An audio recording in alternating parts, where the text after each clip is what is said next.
a lot of unique names in your book. So how important are the names to you? Do you like pick names that you think sound nice, or do they have any special meanings behind them? A long time ago, someone told me that certain kinds of names are quote stronger, like with hard consonant sounds.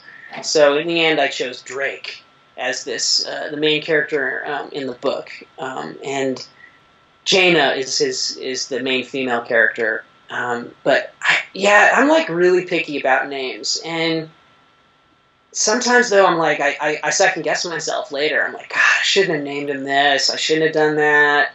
And I'm just sort of annoyed by it. But it's too late. It's in print. What do? You can't change the character's name. But overall, I have all these name books. I have probably like 7 or 8 baby name books. That's kind of silly. And then I have a book called People's Names by Holly Ingram. It's really good if you can pick that one up. It's got like it's a lexicon really of all of the I shouldn't say all. She doesn't say all in the book, but it's like thousands of names throughout the history of the world from like every major culture. So I'll just look up, ancient Akkadian names and like, okay, ancient Egyptian, whatever, and just check it out. So I'm really, I mean, Tolkien was a linguist, and I'm not a linguist, but he was very specific. Some of his names are really hard to pronounce, so I tried to stay away from that. But I'm very picky about names and kind of want them to sort of fit, like if you don't want some crazy sort of, you don't want multiple cultural names like overlapping in the same culture if it doesn't make any sense at all. It's like, why does this person have a whatever Anglo-Saxon-y kind of name, and then this person has like a weird Russian-y kind of name? Like that doesn't really make any sense to me. But so yeah, names are really important. I did try to name things how people actually name things. If it's a ford in a river, maybe they call, and it's by something, maybe it's Byford. It's by the ford. Like some names I think are natural, where they just kind of come out really easily. So I tried to kind of stick with some of that, although, I mean, anachronisms are tough in fantasy. That's like things that are out of place. So you can't really get away from it because you're creating this world out of names from our world. Right. So what do? You do what Tolkien did maybe, and you create your own language. Right, yeah.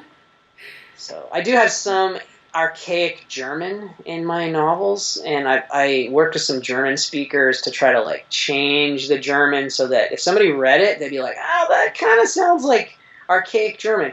Right. Or if you kind of read German, like one of the Future House authors, Michael Young, he'd probably go, oh, I totally recognize that curse word.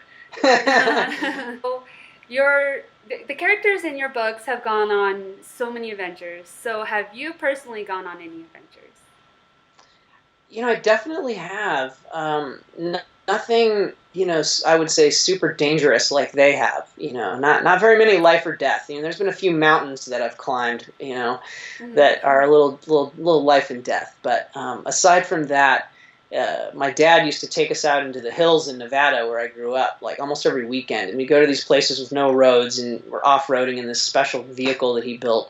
So we go on these crazy adventures and explore places where no one had been, before with a vehicle, or so that was just kind of exploration was definitely my thing. And then I'm a bit of a world traveler, so I've really loved going all over, Europe and Japan and so a few other places, and it's just super fun to like get into another culture and speak some of the language and see what they're all about, and climb mountains and imagine, wow, there was like battles here. People fought and died in this place, and and just all over America, North America too. I've been all over North America, and there's a lot of interesting history there too. So no dragon hunts, sadly enough. All of the dragon hunts, all of those adventures, and of those, there's been got to be thousands. I've gone on thousands of those adventures, with my friends in these role-playing games. So that's really where the big bulk of my adventures have been, is exploring worlds that we had created and going on those journeys and quests. And so, yeah, adventures in my imagination. Those are always the best kind. Yeah. So, what are you currently working on? Do you have any cool upcoming projects? I'm working on book 4 in the Iron Dragon series. Book 3, some of the readers, kind of think, oh, is it over? And the discerning reader would immediately realize, no, it is not over. There's all these loose threads. But at the end of book 3, it seems like the adventure could be over, but no, it's not. And they may have done something really big and exciting and accomplished a goal, but maybe that goal actually opened up a whole other can of worms that is going to haunt them forever. And now it's like, oh my gosh, maybe we shouldn't have done that. Maybe now it's even worse for everyone and us. Or how are we going to survive? So I'm working on book 4, which is called The Crystal Eye. Oh, The Crystal Eye. That sounds incredibly exciting. I hope everyone goes out and reads that book. Thank you, Amy. So do you have any last advice to give young aspiring writers? Yeah, it's not going to happen overnight. You might be good at writing. You might tell a great story. You might have lots of raw talent, but there's almost no quick way to do it. You just have to sit down and write a lot, and don't be afraid to fail, and just put the time in and work on your craft. I mean, I think a lot of us who are into writing and fantasy and whatever it is we're into, we're pretty good, but it's the craft that for most people it takes years. And if you are dedicated and you want to do it, you can definitely do it. And the paradigm has shifted so much now that if you truly want to be published, you can be published, and you don't have to go the traditional way. So don't take any shortcuts. Just work on your craft, become as good of a writer as you can be, and never quit learning, how to do it.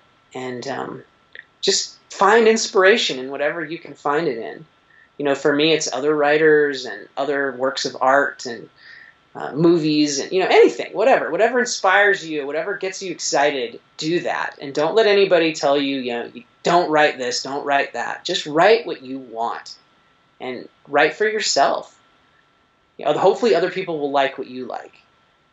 Don't write for other people, per se. Write for what keeps you going. Because when you're 300 pages in and you have to, edit a freaking giant novel or whatever, 300 is not big. If you don't love it, it's going to be tough. So, yeah. I think that's my advice. Thank you. Enough said. Yeah. And so is there anything you would like to say to your readers and fans?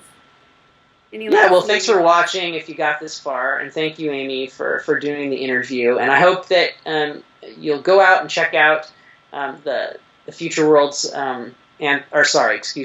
Fantastic Worlds Anthology from Future House Publishing. The Thornclaw Forest is kind of fun. It's got a character named Drake who's a little bit of a cross between Bard the Bowman and Daryl in The Walking Dead, and this is the beginning of him, and I hope that you'll enjoy it. So thanks so much for the interview, and check out the anthology on Kickstarter. Thank you.